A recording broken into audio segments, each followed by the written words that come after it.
दिल्ली के power zone यानी north block में बैठकर देश की इकोनॉमी का हिसाब किताब लगाने वाले वित्त राज्य मंत्री जयंत सिन्हा के बारे में उनकी क्षेत्र की जनता क्या सोचती है, जी बिजनेस इसका रियलिटी चेक करने जा रहा है,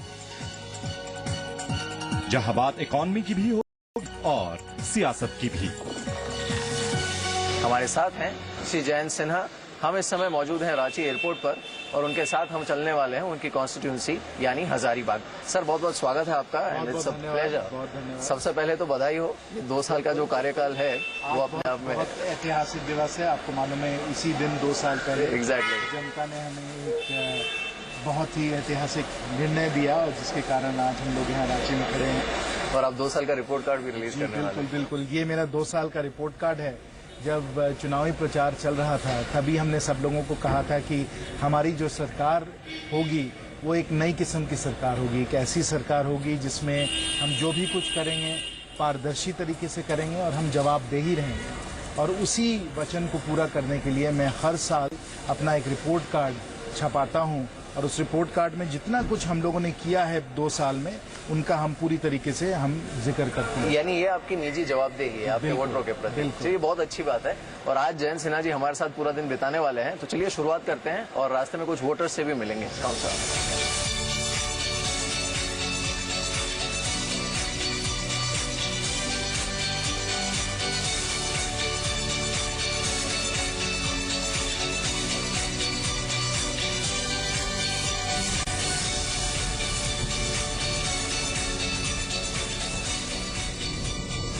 तो अब हम कार में सवार होकर निकल पड़े हैं। आज का जो पहला कार्यक्रम है जयंत जी का यानी रामगढ़, जहां पर ये एक पत्रकार परिषद में अपने 2 साल का लेखा जोखा देने वाले हैं और ये उनका खुद का इनिशिएटिव है।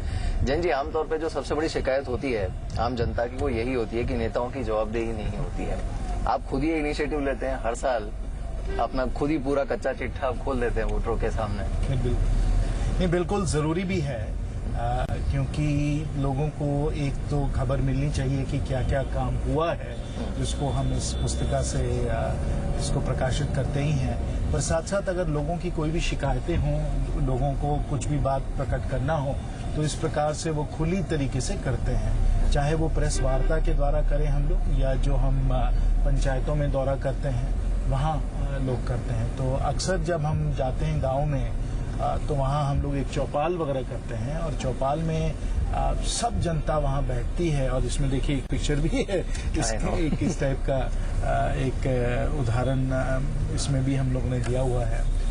और जब आप जनता के साथ इस प्रकार रूबरू होते हैं तो जो भी उनकी मन की बातें होती हैं बड़े खुल के वो बात करते हैं और इससे बहुत आदमी को जानकारी मिलती है। और जो हम लोग नीतियां बनाते हैं दिल्ली में भी बैठकर, वो नीतियां जो हैं वो जमीनी हकीकत जो है इस तरीके से जुड़ी हुई रहती हैं और रिस्पॉन्सिव होती हैं। बट कितना वक्त आपको मिल जाता है? बिकॉज एक तो देश की इकोनॉमी, वो भी एक ऐसे माहौल में चलाना जब दुनिया भर की बड़ी से बड़ी इकोनॉमी के सामने चैलेंजेस हैं और कहीं ना कहीं ये उत्तरदायित्व तो इंडियन इकोनॉमी पर आ गया है कि जो ग्रोथ इंजन है दुनिया भर का उसे पटरी पर रख सके।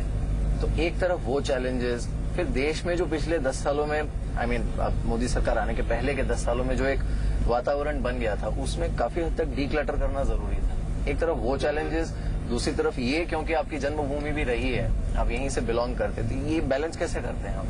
नहीं, ये तो बहुत डिफिकल्ट मैं कहूँगा कि एक जगलिंग एक्ट है। और मैं सब लोगों को समझाता हूँ कि आप समझिए कि 6 गेंद हैं, 6 बॉल्स जिनके साथ आदमी जगलिंग करता रहता है। पहला तो आपने सही कहा कि मंत्रालय का काम है और मंत्रालय के काम में बहुत सारी हमारी चुनौतियां हैं, तो उस पर तो काम करना ही पड़ता है। दूसरा बॉल जो है वो ये है कि हमें सदन में चाहे वो प्रश्न हो या विधेयक हो, इन सबको हम लोगों को संभालना पड़ता है, विधेयक को पारित करना पड़ता है। आपको मालूम भी हम लोगों ने ऐतिहासिक बैंकरप्सी इंसॉल्वेंसी लेजिस्लेशन अभी पास किया है, तो पार्लियामेंट जो है उसमें भी हम लोगों को बहुत ध्यान देना पड़ता है। तीसरी बात तो ये है कि हम लोगों को अपने क्षेत्र में अपनी कॉन्स्टिट्यूएंसी में ध्यान देना है, जनता की मांगे जानना है, जनता के लिए काम करना है। तो ये तीसरा एक बहुत महत्वपूर्ण काम हुआ। चौथा मीडिया यानी आप लोगों को, और मीडिया को मैं थोड़ा एनलार्ज करके मैं कहूंगा कि वो कम्युनिकेशंस की बात है, क्योंकि आप लोगों के द्वारा या सोशल मीडिया के द्वारा हमारी कोशिश यही होती है कि सब लोग जाने कि काम क्या हो रहा है, बाधाएं क्या हैं, चुनौतियां क्या हैं, क्या क्या हम लोगों ने कदम लिए हैं। तो ये मीडिया कम्युनिकेशंस जो है वो भी एक चौथा बहुत महत्वपूर्ण हम लोगों के लिए कार्य क्षेत्र है। पांचवा है पार्टी, और हम लोगों को पार्टी के लिए बहुत कुछ काम करने पड़ते हैं। पार्टी को हम लोगों को सहयोग देना पड़ता है, कई अभियान में कई राज्यों में जाकर हम लोगों को चुनावी प्रचार करना पड़ता है। तो पार्टी की भी कई सारी जिम्मेवारियां हैं। और छठा जो है कार्य क्षेत्र है वो है जो हमारे बिजनेस स्टेक होल्डर्स हैं और इन्वेस्टर्स जो हमारे स्टेक होल्डर्स हैं। अभी आपको मालूम है कि हम लोगों ने मॉरिशस ट्रीटी पे हम लोगों ने बहुत बड़ा एक परिवर्तन हम लोग लाए हैं। तो अब बड़े सारे जो फॉरेन पोर्टफोलियो इन्वेस्टर्स हैं, एफडीआई इन्वेस्टर्स हैं, वो सब जानना चाहते हैं कैसे होगा, क्या इसमें हमको समस्याएं नजर आ रही हैं। इन सब के साथ बातचीत करना, कंसल्टेशंस करना, उनका फीडबैक लेना, और फिर जो हम लोग जो रूल्स, सर्कुलर्स, नोटिफिकेशंस वगैरह हम लोग जो ला रहे हैं उनमें कैसे और परिवर्तन करें जिसमें लोगों को एकदम पारदर्शी तरीके से और सही तरीके से हम लोग गाइडेंस दे सकें। तो ये 6 अपने बॉल्स हैं जिनको आदमी हरदम जगल करता रहता है। पर ये इनफैक्ट ये आपने काफी इंटरेस्टिंग चीज कही कि ये कहीं ना कहीं, यानी जो आपका या फिर ज्यादातर मंत्रियों का अगर मैं देखूं कि एक तरफ भारत का जो सबसे बेसिक या फिर जो कतार में अंत में खड़ा इंसान या फिर नागरिक है, वहां से लेकर बड़े बड़े इन्वेस्टर्स तक उनके कंसर्न्स को एड्रेस करना, यानी भारत और इंडिया इसके बीच का जो गैप है उसे पूरी तरह से डेली इस स्पेक्ट्रम को आप कवर करते हैं। इसमें कितना वक्त आप निकाल पाते हैं कि यहाँ पर हजारीबाग आप कभी आए, जैसे मैंने कहा ये आपका बर्थ प्लेस भी रहा है, तो कैसा लगता है यहाँ पर जब आप आते हैं? बिकॉज आपके पिताजी के समय से आपकी यादें यहाँ पर जुड़ी हुई हैं, बहुत पुरानी यादें हैं। How do you feel? नहीं भाई, अपनी जन्मभूमि है, मातृभूमि है, कर्म भूमि है, तो लगाव तो बहुत लगाव है। और बहुत अच्छी तरह से मैं जानता हूँ, इतने साल हम लोग ने यहाँ काम किया है, यहाँ रहे हैं, अपना घर है, सब कुछ है। तो आना तो यहाँ इज लाइक होम कमिंग। नहीं, होम कमिंग तो है ही। मतलब मैं तो ये कह रहा था कि यहाँ आना तो एकदम जिंदगी का एक हिस्सा ही है, बहुत महत्वपूर्ण हिस्सा है। तो इसमें कोई फासले नहीं है, आदमी हरदम आता जाता तो रहता ही है। पर जब सदन नहीं चल रहा होता तो मेरी कोशिश होती है कि हर महीने में 8 दिन यहाँ रहूं किसी भी हालत में। जब सदन चल रहा होता है तब तो आना मुश्किल हो जाता है, क्योंकि हम लोग 5 दिन सदन में व्यस्त रहते हैं। तो फिर आदमी वीकेंड्स में ही आ पाता है, तो इसलिए हर महीने करीब 3-4 दिन हो पाते हैं जब आदमी हजारीबाग आ सकता है। तो और सदन है 5-6 महीना साल का चलता है, तो यही आदमी को बैलेंस करना पड़ता है। पर जब भी मौका मिलता है हम आ जाते हैं। और क्योंकि हजारीबाग जो है वो एयरपोर्ट से अब इतना दूर नहीं रहा, क्योंकि हम लोगों ने बहुत अच्छे अब सड़क बना दिए हैं। जो पहले रांची टू हजारीबाग 4-5-6 घंटे लगते थे, आज के समय 2 घंटे में ये फासले को हम लोग पार कर लेते हैं। तो इसलिए आदमी काफी सुविधा से भी आ जा सकता है, और इसका फायदा तो हम पूरी तरीके से उठाते हैं। ये इनफैक्ट इसमें बड़ी इंटरेस्टिंग चीज है। ये मैं 2 साल का रिपोर्ट कार्ड भी देख रहा था। एक तो मैं योजना देख रहा हूँ जो 40 साल से लंबित योजना थी डैम की, वो आई थिंक आपने इनिशिएट किया है इसे कंप्लीट करना, और स्वच्छ भारत में काफी आगे है ये पूरा कार्यक्षेत्र। How did you manage this? क्योंकि लोगों की जो मानसिकता होता है उसे बदलना ही सबसे बड़ी चैलेंज होती है जब आप कोई नई चीज उनसे करवाना चाहें। जैसे लोग तैयार हैं बदलने के लिए, लोग चाहते हैं बदलना। और अफसोस की बात तो ये है, दुख की बात है कि जो सुविधाएं इनको बहुत साल पहले मिलनी थी वो हम लोग नहीं दे पाए। अब हजारीबाग के बारे में एक बड़ी अनोखी बात यह है कि चारों जो हमारे कोने हैं वहाँ बहुत सुंदर और बहुत बड़े बड़े रिजर्वायर हैं। एक हम लोगों का छड़वा डैम है हजारीबाग शहर के पास, एक पटरातू में हम लोगों का बहुत सुंदर रिजर्वायर है, फिर कोनार डैम है एक कोने पे, और फिर तलैया, झुमरी तलैया आपको याद होगा, तो वो भी एक कोने पे। तो चारों कोने पे हमारे पास पानी है। पर पानी होते हुए भी आज के समय, चाहे हम पेयजल की दृष्टिकोण से अगर हम देखें या हम सिंचाई के नजरिए से देखें, जो पानी आ जाना था, हर खेत में पानी, हर घर में पानी जो आना था, वो हम नहीं ला पाए हैं। तो अब हमारी कोशिश है कि चाहे वो डोभा हो, जो गांव-गांव में खेत में जाके डोभा हम लोग बना रहे हैं जिसमें कि वहाँ रेन वाटर हार्वेस्टिंग अच्छी हो, या जो कोनार डैम जो है जो 1955 में शायद बना था, और माननीय उस समय प्रधानमंत्री श्री जवाहरलाल नेहरू जी ने ही उसका उद्घाटन किया था। तब से वो डैम बना हुआ है, उसमें पानी भरपूर है, पर उस पानी को हम लोग ला नहीं पाए हैं। तो इस पे हम लोगों ने बहुत ध्यान दिया इस बार कि उसको थोड़ा आगे बढ़ाएं और वो जो उसका पानी है उसको हजारीबाग तक लाएं। तो इस तरीके से हम लोगों को पानी का प्रयोग तो करना ही करना है। बिल्कुल। अब साथ ही जो दूसरा एक पहलू है आपके काम का, और वो उतना ही अहम है, क्योंकि एक तो जो आम लोगों के बीच में वोटर्स के बीच में छवि होती है वो, और दूसरा जिस दौर में आपने, या फिर मैं कहूंगा मोदी सरकार ने सत्ता हाथ में ली, वो बहुत आसान नहीं था, क्योंकि ग्लोबल इन्वेस्टर के मन में, ग्लोबल बिजनेस कम्युनिटी के मन में, बाकी देशों में, विकसित देशों में एक जो छवि हमारी उभरती जा रही थी उस समय, या फिर काफी घनी हो गई थी, वो यही थी कि ये बड़ा बिजनेस अनफ्रेंडली देश है, इनकी नीतियां बड़ी कंफ्यूजिंग हैं, लिटिगेशंस, यानी जिसे कहते हैं कि पूरा एक ऐसा कॉम्बिनेशन ऐसा मिला था आपको जिसे डीक्लटर करना बड़ा चैलेंज था। तो ये आप सबसे बड़ी उपलब्धि इन 2 सालों में क्या मानते हैं इस फ्रंट में, आपके मंत्रालय की, मोदी सरकार की, क्योंकि काफी काम हुआ है इसमें। जो हमें विरासत में मिला मई 2014 के समय, उसमें तो भरपूर चुनौतियां थी, पर मैं कहूंगा कि एक बहुत ही अहम चुनौती ये थी कि जो निवेशक थे और जो उद्योग चलाने वाले थे, जो इंडस्ट्रियलिस्ट थे, बिजनेसमैन थे, उनका विश्वास देश में टूट गया था। विश्वास बिल्कुल एकदम नष्ट हो गया था। तो हम लोगों को पहले यही साबित करना था और प्रमाण देना था निवेशकों को कि हम लोग सरकार को अच्छी तरीके से चला सकते हैं, हम लोग ईज ऑफ डूइंग बिजनेस पे हम लोग काफी ध्यान देंगे, और एफडीआई वगैरह ये सब जो है, इस सब को हम लोग ओपन अप कर देंगे। ये हम लोगों ने किया, और क्योंकि जिसको कहते हैं ना कि मैक्रो इकोनॉमिक स्टेबलाइजेशन, उसको हम लोगों ने बड़े जल्दी से, करीब 18 महीने के अंदर ही अंदर हम लोगों ने कर लिया। अधिकतर क्या होता है कि जो हम लोगों को आर्थिक व्यवस्था मिली थी उसमें जो मैक्रो इकोनॉमिक इंडिकेटर्स थे, दे वर ऑल फ्लैशिंग रेड। यानी आप जीडीपी ग्रोथ देख लें, इन्फ्लेशन देख लें, सेविंग्स रेट देख लें, फिस्कल डेफिसिट देख लें, करंट अकाउंट डेफिसिट देख लें, सब जो मैक्रो इकोनॉमिक इंडिकेटर्स होते हैं वो उस समय एकदम बुरी हालत में। तो उसको टर्न अराउंड करना, पहले तो विश्वास बनाना, जैसे मैंने कहा कि विश्वास बनाना कि एक दृढ़ सरकार, एक सरकार जो डिसाइसिव हो सकती है, जो काम कर सकती है, वो विश्वास बनाना था। और प्रधानमंत्री जी गए, उन्होंने दौरे किए, पूरे दुनिया में उन्होंने जो इंडिया स्टोरी है उसको एक बार फिर लोगों को सुनाया, और उससे विश्वास बना।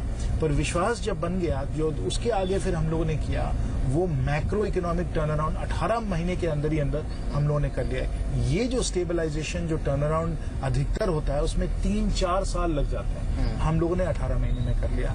और जैसे माननीय प्रधानमंत्री जी ने कहा है कि it was not because of good Fortune, not because of good Fortune, it was because of good policies.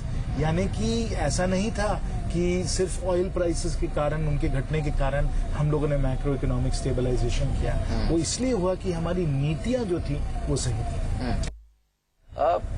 2-3 जो चीजें हैं, एक तो जैसे जीएसटी है, अभी भी हमने प्रधानमंत्री को भी सुना था और आप खुद भी इस पर काफी कोशिश करते रहे हैं, तो क्या ये कुछ हद तक फ्रस्ट्रेटिंग है कि एक तो जीएसटी सरकार की इतनी कड़ी कोशिश के बावजूद सेल थ्रू नहीं हो पा रहा है, एटलीस्ट अब तक नहीं हो पाया है, और दूसरा ये जो इकोनॉमिक रिवाइवल जिसकी हम बात करते हैं उसके बावजूद कुछ एक मैक्रो इंडिकेटर्स को अगर हम देखें, जैसे कॉर्पोरेट के कैपेक्स को आप देखिए, या फिर जो डिमांड होती है, स्पेशली रूरल डिमांड, हमने देखा पिछले 1 साल में वहां पर भी थोड़ा फ्लक्चुएशन देखने को मिला था। क्या ये कुछ हद तक एक फ्रस्ट्रेशन कॉज करता है आपको 2 साल के बाद कि शायद ये हो जाता तो चीजें और बेहतर हो सकती थी? ये चीजें बिल्कुल और बेहतर हो सकती थी। जैसे मैंने कहा, जब सरकार हमें मिली तो बड़ी सारी चुनौतियां थी। जो विश्वास टूटा हुआ था वो एक चुनौती थी, जो मैक्रो इकोनॉमिक फैक्टर्स थे वो एक और चुनौती थी। फिर एक बहुत बड़ी हमारे सामने चुनौती ये थी कि ग्लोबल डिमांड और ग्लोबल ट्रेड काफी बुरी हालत में था, अभी भी बुरी हालत में है।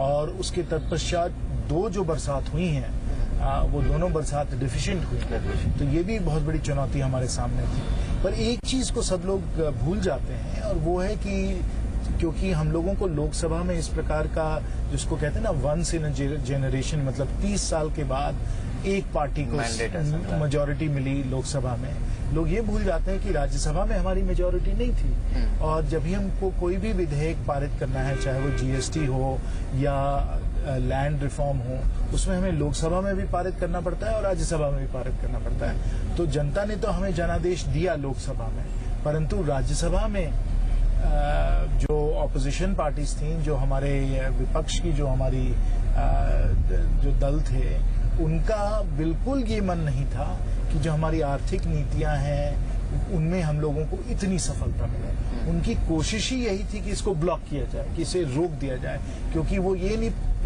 सह सकते थे, ये नहीं पचा सकते थे कि हम लोगों की सरकार इस बढ़िया तरीके से आर्थिक व्यवस्था को बढ़ा दे। तो चुनौतियां तो थी, एक्सटर्नल चैलेंजेस तो थे ही थे, परंतु साथ साथ ये मत भूलिए कि राज्यसभा में भी हमारा एक बहुत बड़ा एक ब्लॉकर के रूप में एक चैलेंज बना हुआ था। तो उसको भी हम लोगों को किसी तरीके से पार करना था और कुछ हद तक हम लोगों ने किया, जैसे हम लोगों ने बैंक्रप्सी में किया, पर जीएसटी में हम लोग नहीं कर पाए हैं। अब माननीय वित्त मंत्री जी ने तो बहुत ही बढ़िया उम्दा उन्होंने एक भाषण दिया जब उन्होंने बजट जो राज्यसभा में पेश हुआ उसके जवाब में जब उन्होंने कहा, और जो 3 ऑब्जेक्शंस हैं जो कांग्रेस हरदम बताती है कि 1% आप सप्लाई टैक्स है उसको हटा दीजिए, डिस्प्यूट रेजोल्यूशन, और तीसरा जो है वो 18% कैप लगा दीजिए। ये तीनों जो उनके ऑब्जेक्शंस हैं, इन तीनों का बहुत ही सही तरीके से, बहुत सरलता से माननीय वित्त मंत्री जी ने जवाब दिया। और आज के समय सब लोगों को एकदम स्पष्ट नजर आ जाता है कि अगर कांग्रेस ने जीएसटी को रोका है तो सिर्फ इसलिए रोका है क्योंकि वो पॉलिटिकल ऑब्स्ट्रक्शनिज्म कर रहे हैं, सिर्फ राजनीतिक कारण से वो उसे रोक रहे हैं। देश के हित में है, जनता के हित में है, आर्थिक व्यवस्था में गति आएगी, पूरी दुनिया जो है वो मांग रही है जीएसटी, परंतु कांग्रेस नहीं चाहती है कि हमें ये सफलता मिले, इसलिए और सिर्फ इसीलिए वो उसे रोके हुए हैं। सर, उससे बदलता आप देख रहे हैं, क्योंकि अब ऑब्वियसली थोड़ा बहुत रिजेक्ट हो रहा है, 57 members are going out from Rajya Sabha, लेकिन इसके बावजूद भी अब हो सकता है शायद बहुत ज्यादा स्ट्रेंथ ना बढ़े बीजेपी की राज्यसभा में, तो ये रिजोल्व कैसे होगा फिर इश्यू? बिकॉज ये जैसे आपने कहा कि इस पर सबकी नजरें टिकी हुई है, not that this is a make और ब्रेक, पर ये एक बहुत बड़ा बूस्टर साबित हो सकता है इकोनॉमी के लिए। और सब जो हम लोगों को करना था लेजिस्लेटिवली हम लोगों ने काफी कुछ कर लिया है। बैंक्रप्सी तो हो ही गया है, और अब डीआरटी सरफेसी में जो हम लोग अमेंडमेंट्स ला रहे हैं उसको भी हम लोगों ने जॉइंट सेलेक्ट कमेटी को भेज दिया है, और वहाँ फटाफट मुझे लगता है वो लोग उसको अमेंड करके ले आएंगे और हम लोग उसको भी पारित कर लेंगे मॉनसून सेशन में। और जो जीएसटी वाला मामला है, आपने सही कहा कि राज्यसभा में जो हिसाब है, जो गणित चलता है, वो अब बदल जाएगा, क्योंकि कांग्रेस के कई लोग अब रिटायर कर रहे हैं, हमारे और लोग आने वाले हैं, तो वो तो मामला है ही है। पर साथ साथ आपको याद रखना है कि अगर कॉन्स्टिट्यूशनल अमेंडमेंट को हमें पारित करना है जीएसटी के लिए, जो अब जरूरत है, तो हमें 2/3 उसकी मेजोरिटी चाहिए, 2/3 ऑफ प्रेजेंट एंड वोटिंग। और अगर कांग्रेस 55, 56, 57 सीटों पे आ जाती है, हमें तो लग रहा है कि और सब जो दल हैं वो इसके पक्ष में है, तो वो मिलकर, हाँ, तो अगर और सब दल पक्ष में हैं और हम लोगों के नंबर्स बढ़ जाते हैं, तो मुझे भरोसा है कि हम लोग जीएसटी को भी पारित कर पाएंगे। अब देखिए क्या होता है, और अगर अप डाउन वोट होता है जीएसटी पे, तब कांग्रेस को डाउन वोट करना जीएसटी पे उन लोगों के लिए, तो मैं तो समझता हूँ इकोनॉमिकली अगर हम उनसे देखें, वो तो खुदकुशी होगी, सुसाइडल है उनके लिए। बिल्कुल। आपने जो एनपीए की बात की, इनफैक्ट ये एक अच्छी चीज जो देखने को मिली है, बिकॉज हम बिजनेस चैनल होने के नाते स्टॉक मार्केट से भी काफी ताल्लुकात रखते हैं, बातचीत करते हैं लोगों से। उनका ये कहना है कि कम से कम अब ये हो रहा है कि बैंकिंग में, पूरे बैंकिंग में भारत के जो मेस था वो एटलीस्ट अब एडमिट हो रहा है और खुल के बाहर आ रहा है। जो आज से कुछ सालों पहले होता था कि बैंक्स कभी खुलकर बोलते ही नहीं थे उस बारे में, बैलेंस शीट में वो होता था। तो ये क्या माना जाए कि आगे चल के आने वाले 1 या 2 सालों में are we looking at a very strong and robust transparent banking system? क्योंकि वो तालमेल आरबीआई और मिनिस्ट्री ऑफ फाइनेंस के बीच में कम से कम इस पर तो देख रहा है। हालांकि कई बार हम देखते हैं जैसे ब्याज की दरों को लेकर हो सकते हैं व्यूज डिफरेंट हो, या महंगाई को लेकर या ग्रोथ को लेकर, पर ये एक ऐसा मुद्दा है जिस पर we have seen almost consensus. हम लोग बैंकिंग में क्रांति ला रहे हैं, और जिस प्रकार से एनपीएस का रिकग्निशन एंड प्रोविजनिंग हो रहा है, और चाहे वो एसडीआर, सीडीआर टाइप के इंटरिम मेजर्स हों, या अब जो हम लोग परमानेंट मेजर्स ला रहे हैं बैंक्रप्सी के द्वारा, तो इस सब से क्रेडिटर राइट्स में क्रांति आ रही है। क्रेडिटर राइट्स को हम लोग बहुत मजबूत बना रहे हैं। तो एक तो हम लोगों ने बैंकिंग में पूरा गवर्नेंस और मैनेजमेंट बदल दिया है। दूसरा, हम लोगों ने एसेट क्वालिटी रिव्यू के द्वारा, स्ट्रेस टेस्टिंग के द्वारा सब एनपीएस का रिकग्निशन और प्रोविजनिंग हम लोगों ने किया है। और तीसरा, जिसको रेजोल्यूशन प्रोसेस कहते हैं, उस रेजोल्यूशन प्रोसेस को जैसे मैंने कहा सीडीआर, एसडीआर, बैंक्रप्सी के द्वारा हम लोग बहुत ही दुरुस्त बना रहे हैं। तो ये तीनों चीजों को अगर आप देख लीजिए, governance and management, NPA, asset quality review, resolution process, ये तीनों चीजें हैं। ये तो बैंकों में एकदम एक क्रांतिकारी समय आ रहा है। और जिस प्रकार से हम पूरे पब्लिक सेक्टर बैंक्स को बदल रहे हैं, मैं तो कहता हूं कि जब से वो नेशनलाइज हुए 1969-1970 में, तब से इतनी कोई चेंजेस किसी सरकार ने नहीं लाए होंगे। बिल्कुल। जो इसी से जुड़ा एक दूसरा मुद्दा है और वो इन दिनों काफी चर्चा में भी है, और वो है मिस्टर विजय माल्या। अब वो ठीक है, डिफॉल्ट हुआ, वो लंदन जाके बैठे हैं। कुछ लोग जो शायद पूरी तरह से मुद्दे को ग्रास नहीं कर पाते, वो ये कहते हैं कि सरकार ने शुरू में कमर अगर कस ली होती तो शायद वो जा ही नहीं पाते विदेश, पर अब क्योंकि वो जा चुके हैं, अब इस तरह के मसलों से कैसे निपटा जा सकता है? बिकॉज इसमें होता क्या है कि जो पब्लिक परसेप्शन है, and since he is a kind of personality जो वैसे ही काफी चर्चा में रहते थे, and he has become a poster boy as far as defaults are concern और defaulters are concern, is it a pain point? देखिए, मैं किसी एक व्यक्ति के बारे में नहीं कहना चाहता हूं, पर आपको तीन बातें इस विषय पे आपको सोचना पड़ेगा उन पे। पहली बात तो ये है कि हम लोगों को ड्यू प्रोसेस ऑफ लॉ जो है उसे फॉलो करना है। हम लोग ऐसा थोड़ा ना कर सकते हैं कि किसी को कभी भी पकड़ लें। जो कानूनी कार्रवाई हो सकती है वो कानूनी कार्रवाई हम लोग कर रहे हैं और सख्ती से कर रहे हैं, पहली बात। और वो ड्यू प्रोसेस हम लोगों को फॉलो करना है। दूसरी बात ये है कि माल्या साहब का जो मामला है या किसी और का मामला है, उसमें बैंक जिम्मेवार है कि उनके साथ नेगोशिएशंस हों, और नेगोशिएशंस में क्या होता है कि हर पार्टी जो है कुछ कुछ ऑफर देती है और उस ऑफर के आधार पे वो मैटर जो है क्लोज होता है। तो वो नेगोशिएशंस जो है वो चल रहे हैं, और देखिए नेगोशिएशंस में क्या आदमी कर सकता है। और तीसरी बात जो ये है, वो आप कमर्शियल जो फैक्टर्स उनको छोड़ दीजिए, जो नेगोशिएशंस हैं उनको छोड़ दीजिए।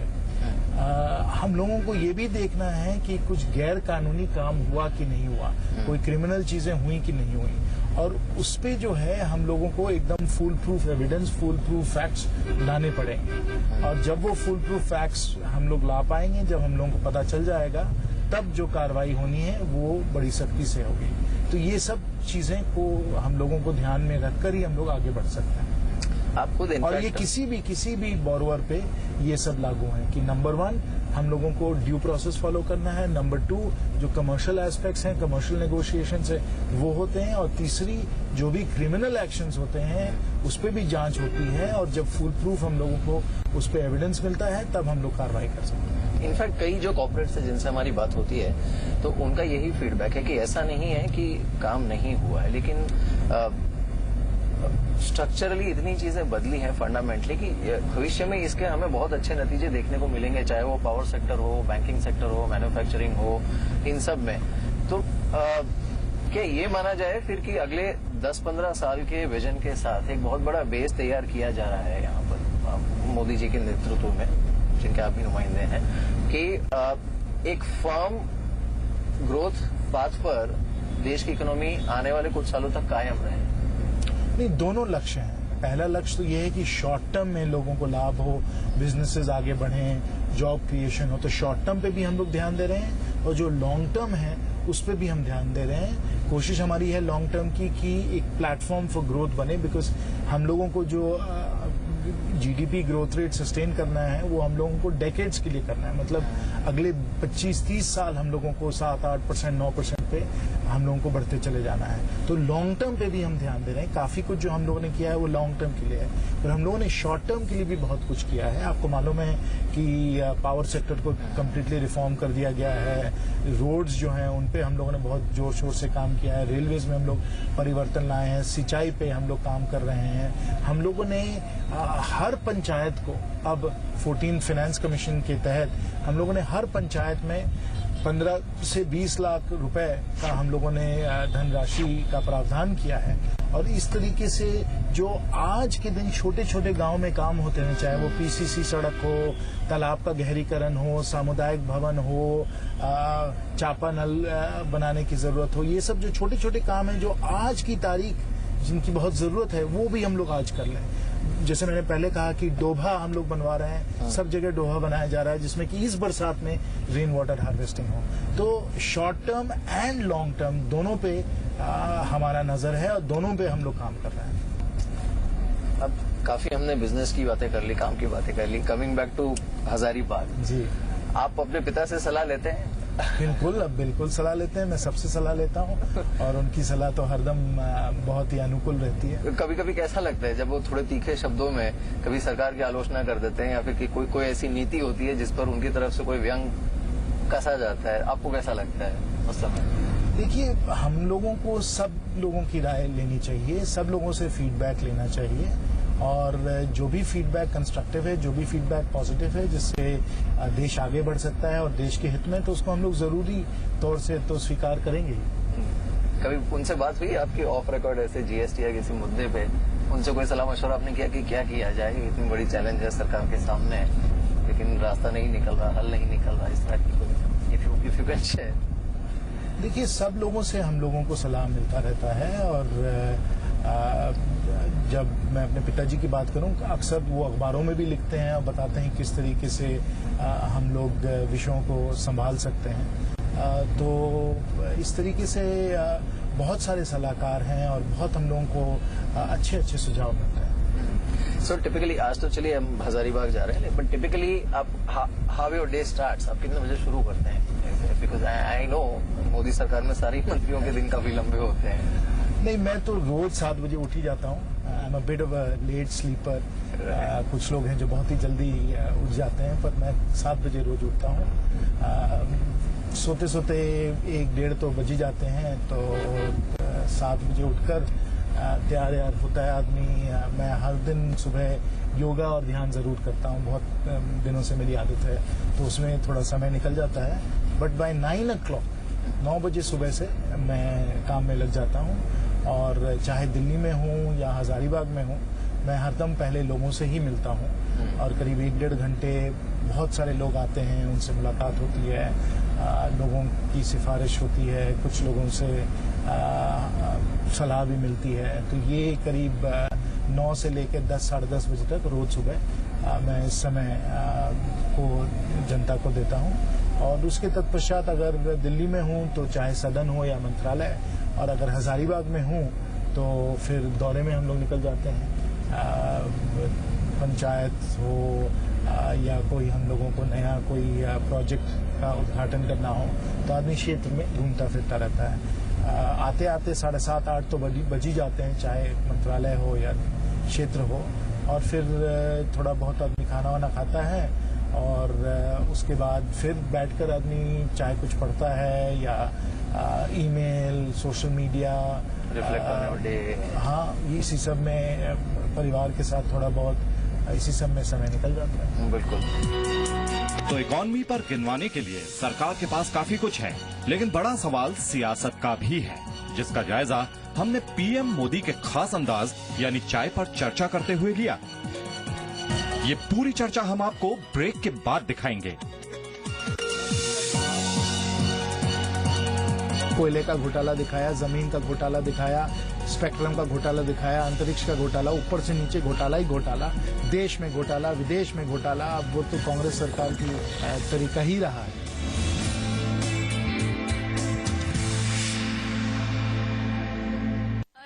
पेंसिल, सूखी लकड़ी। Hey, matchstick! Skeleton! अरे दुबली। स्केल! अब कोई नहीं पुकारेगा इन नामों से। आयुर्वेद न्यूट्रीगेन से वजन बढ़ा के हम फिट हैं। वजन बढ़ाकर शरीर को भी ठंडा रखे। अब सराइवा युक्त Nutrigen. Tough practice, guys. Hey boys, take a trip. Tripping in the car, yeah? Taking on the road, I'm tripping in the car, yeah? I'm like just tripping in the car, yeah? Living by the good life, tripping in the car, yeah? I'm like tripping. Where to, guys? Take right. A drive is all you need to zest up your life.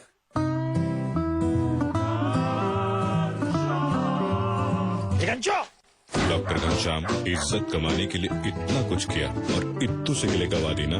घर पे लगाओ नेरोलैक्स सुरक्षा। सिर्फ इत्तू से पैसों में बारिश और धूप से सुरक्षा और आपकी इज्जत। हनी, मनी।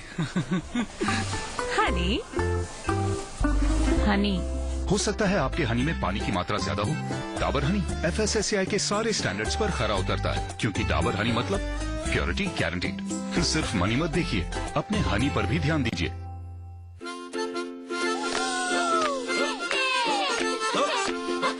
उठ सबकी कदम देखो रम पम पम। अजी ऐसे गीत गाया करो, कभी खुशी कभी गम, दरदम पम पम, हंसो और हंसाया करो।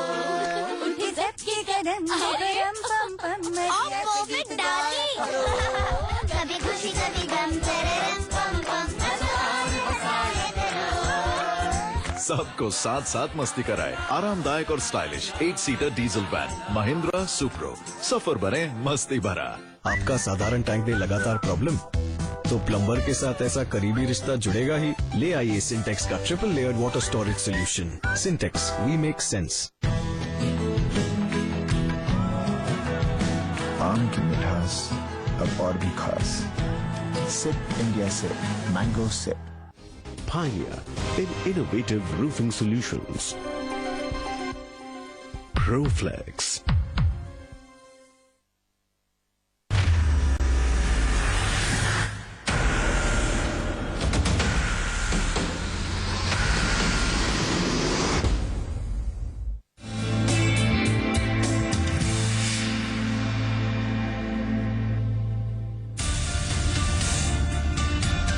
इकॉनमी पर पकड़ के साथ साथ सियासत की नब्ज पकड़ना भी जरूरी है। तो जयंत सिन्हा के साथ चाय पर चर्चा के दौरान हमने सियासत पर भी बात की। तो अब हम यहाँ पर रामगढ़ की तरफ आगे बढ़ते हुए रुके हैं एक जगह पर चाय पीने के लिए, और चाय पर चर्चा करते हैं जयंत जी से। तो जयंत जी, ये वैसे तो यहाँ मौसम काफी अच्छा है, और जैसे आप बता भी रहे थे रास्ते में कि मौसम यहाँ अच्छा रहता है, लेकिन पॉलिटिकल गर्मी थोड़ी ज्यादा आजकल बनी हुई है देश में। चाहे वो हमने देखा जिस तरह से रावत जी की सरकार को लेकर जिस तरह से विवाद हुआ, या फिर नीतीश बार बार जिस तरह से नीतीश कुमार जी बात करते हैं, कहीं ना कहीं ऐसी भनक आती है उनके शब्दों में कि शायद वो दिल्ली की तरफ रुख करना चाहते हैं। ये पॉलिटिकल माहौल पर क्या कहना चाहेंगे? हमारे लोकतंत्र में हरदम कुछ ना कुछ तो चलता ही रहता है। बहुत बड़ा देश है हमारा, बहुत सारे प्रत्याशी हैं जो चाहते हैं कि चाहे वो अपने राज्य की गड्डी लें या दिल्ली की गड्डी हासिल कर लें, तो इसलिए ये तो उतार चढ़ाव चलता ही रहता है। देखिए, जो लॉन्गर टर्म ट्रेंड है जिसको हम लोगों को समझना चाहिए वो ये है कि कांग्रेस और भी कमजोर होती चली जा रही है। 19 मई को जो परिणाम आएंगे हैं, सब लोगों की सोच यही है कि कांग्रेस और भी कमजोर हो जाएगी, और जैसे जैसे कांग्रेस कमजोर होती चली जाती है वैसे वैसे और भी जो पार्टियां हैं, चाहे वो अपनी जेडीयू पार्टी हो नीतीश बाबू की, या आम आदमी पार्टी है अरविंद केजरीवाल की, ये सब चाह रहे हैं कि जो कांग्रेस स्पेस वेकेट कर रही है उस स्पेस को ये लोग इस पे कब्जा कर लें। तो अगर खैर अभी तो थोड़ा जल्दी हो जाएगा, लेकिन अगर 2019 के चुनाव की बात करें तो मोदी वर्सेस कौन होगा? क्योंकि मोदी वर्सेस राहुल तो होता दिख नहीं रहा है इस समय, जिस तरह का माहौल है इसमें। आपका गणित क्या सब लोग यही कहते हैं ना, मोदी वर्सेस द रेस्ट, यही सब होगा। पर देखिए, आज के समय जो आंकड़े बता रहे हैं वो ये हैं कि प्रधानमंत्री जी के मुकाबले में और कोई है ही नहीं, और वो एक अपने स्तर पे हैं और फिर सब लोग एक और स्तर पे हैं। तो इसलिए जनता, मुझे लगता है, चाह रही है कि मोदी जी 10 साल 15 साल राज करें, अगर मोदी जी का राज रहेगा, जिससे हमें पूरा विश्वास है, तो जो देश में जो परिवर्तन आएगा, देश का जो ट्रांसफॉर्मेशन होगा, उसकी आप लोग अभी कल्पना कर भी नहीं सकते हैं। जिस गति से हम लोग अभी काम कर रहे हैं, जितना हम लोग निवेश करवा रहे हैं, जितना कुछ हम लोगों ने किया है, मुझे लगता है कि अगर हमारी सरकार चलती है तो देश को हम लोग पूरी तरीके से विकसित बना रहे हैं। UP will be big one, और उसे भारत जैसे डेमोक्रेसी में उसे ऑलमोस्ट एक मिनी आम चुनाव ही कहा जाता है।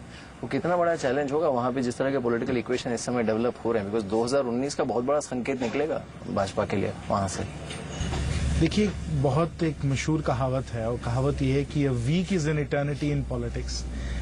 तो अभी 2017 में यूपी में क्या होगा कौन कह सकता है, और फिर 2017 में जो यूपी में चुनाव होगा उसका क्या फर्क पड़ने वाला है 2019 में, वो भी कौन कह सकता है।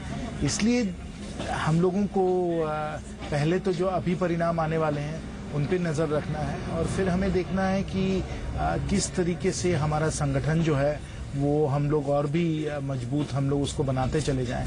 तो ये मुझे लगता है महत्वपूर्ण रहेगा कि जो हमारे कार्यकर्ता हैं, जो हमारा जो जमीन से जुड़ा हुआ जो हम लोगों का पूरा जो ढांचा बन रहा है देश भर में अपनी संगठन का, वो किस तरीके से हम उसे दुरुस्त करते हैं, ये एक बहुत महत्वपूर्ण बात होगी। दूसरी महत्वपूर्ण बात आप याद रखें कि जो विधानसभा का चुनाव होता है वो जो राष्ट्रीय चुनाव है उनसे बड़ा अलग होता है, और जनता इसको अच्छी तरह से समझती है। वो जानती है कि कब हम लखनऊ की गड्डी के लिए हम वोट दे रहे हैं और कब हम दिल्ली की गड्डी के लिए। तो ये जनता को पूरी तरीके से मालूम है, और जनता को मालूम है कि विधायक को जब हम चुन रहे हैं तो हम किस प्रकार को व्यक्ति को चाहते हैं, जब हम सांसद को चुन रहे हैं तो हम किस प्रकार के व्यक्ति को चाहते हैं, और कौन सा दल है जो दिल्ली में एक स्थायी सरकार दे सकता है। तो ये सब जो फैक्टर्स हैं वो 2019 में उभर के आएंगे, और वो शायद 2017 या इस बार का जो चुनाव हुआ है 2016 में, वो विधानसभा के स्तर पे वो शायद फैक्टर्स नहीं आए। तो इसलिए कुछ भी कहना थोड़ा मुश्किल रहता है। सो इफेक्टिवली अब जिस तरह का political I would say equation है कंट्री में, या फिर माहौल है, किसी भी इस तरह के चुनाव को एक बेंचमार्क के तौर पे नहीं रखा जा सकता कि आने वाले आम चुनाव में इसी तर्ज पर नतीजे देखने को मिलेंगे। थोड़ा बहुत संकेत तो मिलता ही है। मैं आपको याद दिलाऊं कि 2004 में चुनाव जो था उसको 6 महीने पहले प्रधानमंत्री अटल बिहारी वाजपेयी जी ने घोषित कर दिया। 6 मंथ्स उसको एडवांस किया, क्योंकि उसके पहले ही दिल्ली का चुनाव, राजस्थान का चुनाव, मध्य प्रदेश का चुनाव हुआ था, और उस चुनाव में भारतीय जनता पार्टी को बहुत सफलता प्राप्त हुई थी। तो इस संकेत के आधार पे माननीय अटल जी ने 6 महीने चुनाव को एडवांस करा दिया और अर्ली इलेक्शंस की घोषणा कर दी, और उस इलेक्शन में हम लोग जीत नहीं पाए। तो इसलिए मैं कहता हूं कि जो राज्य स्तर पे हो रहा है और जो राष्ट्र स्तर पे होगा, उसे हमें थोड़ा दूसरी नजर से देखना चाहिए। राइट। ये जो 2 साल हैं, इसमें अगर आपको सबसे बड़ी उपलब्धि न सिर्फ आपके मंत्रालय की बल्कि मोदी सरकार के लिए भी अगर गिनानी हो, क्योंकि एक तो सेंटिमेंटल तौर पर हुआ, दूसरा जमीनी तौर पर चीजें बदलना, वो अलग चीज होती है। तो जमीनी तौर पर सबसे बड़ी उपलब्धि आप क्या मानते हैं 2 साल में सरकार की? इतना कुछ हुआ है कि एक चीज बोलना मुझे लगता है बहुत कठिन है। मैं 4-5 चीजें आपको गिनाता हूँ। पहली बात तो मैं ये कहूँगा, जैसे कि मैंने आपको पहले भी कहा था कि एक विश्वास बना है कि सरकार जो है वो जनता के हित में काम कर रही है, देश के हित में काम कर रही है, मेहनत कर रही है, संघर्ष कर रही है, और जनता के साथ खड़ी हुई है। ये जनता की सरकार है। ये मैं समझता हूँ हम लोगों की सबसे बड़ी कामयाबी होगी कि जनता का एक विश्वास बन गया है। दूसरी बड़ी जो सफलता हमने हासिल की है वो हम लोगों ने सोशल सिक्योरिटी में किया है। जनधन, मुद्रा, जीवन ज्योति, अब हम लोगों ने स्वास्थ्य बीमा का भी हम लोगों ने घोषणा कर दी है। तो जो आम जनता है, जो वृद्ध महिला हैं, जो विकलांग हैं, जो लोग वल्नरेबल हैं, उनको आज के समय हम लोग सोशल सिक्योरिटी के सेफ्टी नेट से हम लोग अब कवर कर सकते हैं, और आप देखिएगा कि अगले कुछ सालों में कितना ये बढ़ जाएगा, कितना लोगों को इससे लाभ मिलेगा। तो ये मैं कहूँगा हम लोगों की दूसरी बहुत बड़ी उपलब्धि है। तीसरी बड़ी उपलब्धि जो हम लोगों ने किया है कि इंडिया जो एक पावर शॉर्टेज वाली एक कंट्री रहती थी, जिसमें हरदम पावर शॉर्टेजेस रहते थे, कोयले का शॉर्टेज रहता था, बिजली जनरेशन का शॉर्टेज रहता था, ट्रांसमिशन का शॉर्टेज रहता था, उसको हम लोगों ने बदलकर एक पावर सरप्लस कंट्री बना दी है। और उसमें भी सिर्फ कोयले के आधार पे नहीं, रिन्यूएबल के भी आधार पे। तो माननीय पीयूष गोयल जी ने जो काम किया है पावर सेक्टर में, वो मैं कहता हूँ बहुत ही अद्भुत उन्होंने काम किया हुआ है। तो ये मैं कहूँगी तीसरी उपलब्धि है। चौथी उपलब्धि है जो हम लोगों ने सड़कों में हम लोगों ने तरक्की जो की है। सड़कों की जो गति थी जो सिर्फ 4, 5, 6 किलोमीटर दिन की थी, अब 20-25 किलोमीटर दिन की रफ्तार से सड़कें हम लोगों की अब बन रही हैं। तो सड़कों में चाहे वो नेशनल हाईवेज हों, ग्रामीण सड़क हों, इन सब में जो हम लोगों ने काम किया, जिसका आप अभी भी देख रहे हैं कि कितना हजारीबाग में हम लोग सड़क बनवा चुके हैं, वो भी हमारे लिए बहुत बड़ी एक उपलब्धि है। पांचवी उपलब्धि में कहूँगा कि हम लोगों ने जिस प्रकार से रेलवे में बदलाव लाया। आप रेलवेज में देखिएगा तो रेलवेज में आज के समय हम लोग 1 लाख करोड़ रुपए से ज्यादा हम लोग निवेश कर रहे हैं। इसके पहले यूपीए सरकार में सिर्फ 58,000 करोड़ का निवेश हो रहा था। तो रेलवे में चाहे आप कस्टमर कन्वीनियंस देखिए या सर्विस देखिए या नए ट्रेन्स देखिए, उसमें बहुत क्रांति आई है। तो ये मैं कहूँगा कि हमारी एक पांचवी उपलब्धि है। विदेश नीति में देखिए, वहाँ माननीय प्रधानमंत्री जी, माननीय सुषमा स्वराज जी, उन लोगों ने हमारे जो रिश्ते थे और देशों से, उसको बहुत मजबूत बनाया है, बहुत अच्छा बनाया है। आज के समय पूरे विश्व भर में सब लोग कह रहे हैं कि UN security council seat permanent एक भारत को मिलना चाहिए। तो विदेश नीति में भी बहुत परिवर्तन आई है, बहुत हम लोग क्रांति ले आए हैं और इस कारण एफडीआई में भी हम लोग नंबर 1 हो गए हैं। क्योंकि आज दुनिया भर में लोग कह रहे हैं कि अगर आपको कहीं भी निवेश करना हो तो आप भारत में निवेश करें।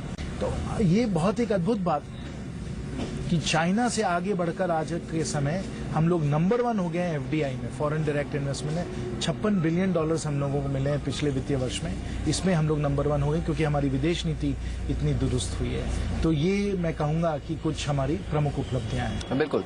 अब अगर मैं कांग्रेस या फिर विपक्ष के नजरिए से देखो, इनफैक्ट हाल में ऑगस्टा वेस्टलैंड में भी हमने देखा जिस तरह का उनका रवैया था।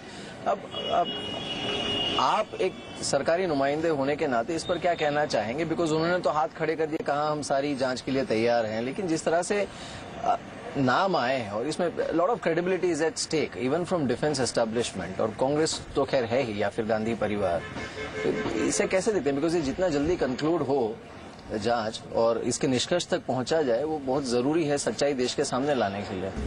ऑगस्टा पे रक्षा मंत्री श्री मनोहर पारिकर जी ने 3 महत्वपूर्ण प्रश्न जो हैं वो उन्होंने उठाए हैं और उनका जवाब अभी तक कांग्रेस नहीं दे पाई है। पहला प्रश्न कि ये हेलीकॉप्टर हम लोगों ने ऑगस्टा से क्यों लिए। अगर आप सब आंकड़ों को अगर आप स्टडी करें तो आपको एकदम स्पष्ट नजर आएगा कि हरदम वो लोग क्राइटेरिया बदलते चले गए जिसमें कि ऑगस्टा हेलीकॉप्टर ही खरीदा जाए। पहला प्रश्न, ऑगस्टा हेलीकॉप्टर क्यों लिया गया? वो क्राइटेरिया कस्टमाइज किया गया एक तरीके से। बिल्कुल बिल्कुल, और कई सालों तक करते रहे। दूसरा, हमें सबको मालूम है कि पैसे दिए गए, पैसे किसको मिले। इसमें जो एयरफोर्स के जो अधिकारी थे वो इसमें शामिल हैं और उसमें पॉलिटिशियंस हैं वो शामिल हैं। सिर्फ ऑफिसर्स पैसे लिए और पॉलिटिशियंस पैसे लिए ये तो कोई नहीं इसको मान सकता है। तो ये दूसरा प्रश्न है कि पैसे किसने लिए। तीसरी बात कि जांच 2.5 साल तक क्यों नहीं हुई। जब इन्हें पता चल गया था कि ऑगस्टा में घोटाला हुआ है तो जो उस समय के रक्षा मंत्री थे एंथनी साहब, क्यों इसको टालते चले गए। और फिर 12 मई 2014 जब उन सबको पता चल गया था, एग्जिट पोल आ गए थे कि उनकी सरकार जाने वाली है, तभी उन लोगों ने इसको पूरी तरीके से रोका। तो ये 3 प्रश्न हैं ऑगस्टा पे। क्यों ऑगस्टा हेलीकॉप्टर, किसने घूस लिया है, और आप 2 साल तक कुछ नहीं करते रहे, क्यों नहीं किया आप। इसमें तो एकदम मतलब आप छोड़ दीजिए, अदालत में और कानूनी तरीके से तो पूरी तरीके से जांच होगा, जैसे मैंने पहले ही कहा ड्यू प्रोसेस ऑफ लॉ होना चाहिए। परंतु जब हम सिर्फ तर्क और तत्वों के आधार पर इसको समझने की कोशिश करते हैं तो नजर आता है कि इसमें बहुत बड़ा घोटाला हुआ है। और ये कांग्रेस का पेशा रहा है, चाहे बोफोर्स हो या ऑगस्टा हो। ये जिस तरीके से विदेशी आर्म्स सेल्स में इन लोगों का घोटाला होता है, घोटाला तो इनका सभी जगह होता है। वो तो उन्होंने दिखाया, कोयले का घोटाला दिखाया, जमीन का घोटाला दिखाया, स्पेक्ट्रम का घोटाला दिखाया, अंतरिक्ष का घोटाला, ऊपर से नीचे घोटाला ही घोटाला, देश में घोटाला, विदेश में घोटाला। अब वो तो कांग्रेस सरकार की एक मैं कहूँगा कि उनकी एक तरीका ही रहा है। तो ये तो एकदम स्पष्ट है। पर जब इस तरह का कोई घोटाला सामने आता है तो कांग्रेस इसे एक माध्यम या फिर जरिया बना देती है, और कहीं ना कहीं सदन में फिर जो स्टेलमेट क्रिएट होता है उसमें कई बार देश का विकास जो है वो बलि चढ़ जाता है। इससे कैसे निपटा जाए? ये प्रश्न आपको कांग्रेस वालों से पूछना चाहिए। खैर, ये बात भी आपकी सही है, लेकिन उम्मीद की जाए कि इस बार अगले सेशन में सरकार की तरफ से, क्योंकि तब तक राज्यसभा का गणित भी बदल चुका होगा, उम्मीद की जाए कि जीएसटी शायद कुछ नया रवैया देखने को मिले। हम लोग तो हरदम उम्मीद करते हैं और हरदम ये भी कहते हैं, जैसे माननीय वित्त मंत्री जी ने कहा कि भाई अब तो मान लो कि जीएसटी जो है वो देश के लिए सही है, देश के हित में है, कब तक आप इसको रोकते रहिएगा?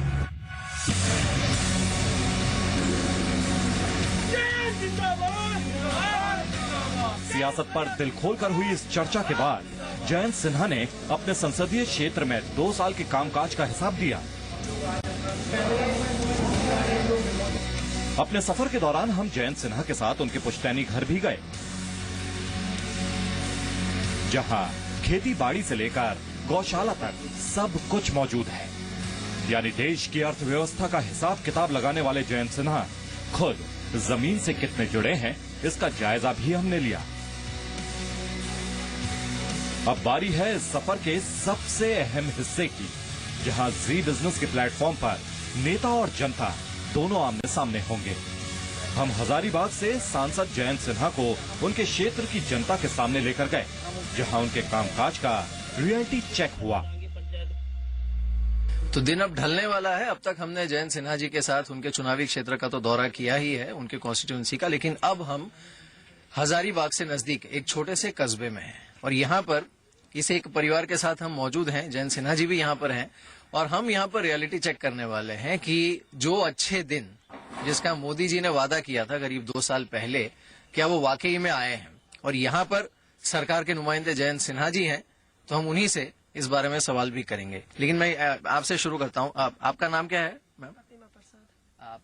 आपको पता है आपके पीछे कौन खड़ा है? पता है। आप मिल चुके हैं इनसे पहले भी? हाँ, मिल चुके हैं। तो अच्छे दिन आए आपको लगता है मोदी जी के नेतृत्व में, और जयंत सिन्हा जी ने आपने यहाँ से चुनकर भेजा है केंद्र में, अच्छे दिन आए हैं उनके नेतृत्व में? हाँ, आए हैं। कितना बदला है ये गांव 2 साल में? तो है, बहुत कुछ बदल गया है। क्या क्या बदला है? जैसे कि आप देखिए, सड़कें यहाँ बन गई है और बिजली भी मिली है। पहले नहीं थी बिजली? पहले थी अब, लेकिन बहुत उसकी अपेक्षा बहुत कुछ मिल गई है। पहले से सुधार हुआ है। आपको क्या लगता है? बहुत कुछ सुधार हुआ है। आप डर तो नहीं रहे? जयंत जी बड़े खुले मन के हैं, उनको अगर कोई समस्या है तो आप बता भी सकते हो। नहीं, कोई डर नहीं है। आप स्कूल में पढ़ती हैं? पढ़ती बेटा, बेटा तो बोलो। नहीं बोलेगी।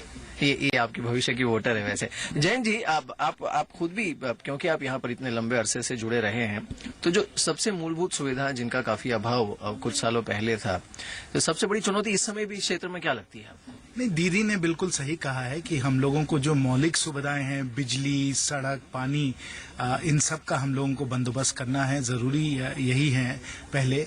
और जब हम ये सब कर लें और काफी कुछ अब गांव में ये सब आने लग गई हैं, तो फिर हमें शिक्षा और स्वास्थ्य पे हमें जोर देना है। उस पर भी हम लोग जोर दे रहे हैं। आपको मालूम है कि अभी जो हमने 2 साल का रिपोर्ट कार्ड जिसको हमने अभी उसका विमोचन किया, उसमें हमने कहा है कि मेडिकल कॉलेज और अस्पताल इस क्षेत्र के लिए बहुत महत्वपूर्ण है और इसलिए 300 बेड का एक आधुनिक अस्पताल और 100 सीट का एक मेडिकल कॉलेज जो है उसकी स्थापना हम लोग जल्द से जल्द करने वाले हैं। तो अब बिजली सड़क पानी को जो हम लोगों को बंदोबस्त करना था काफी कुछ हो चुका है, पर अब हम लोगों को शिक्षा और स्वास्थ्य पे ध्यान देना है। बिल्कुल।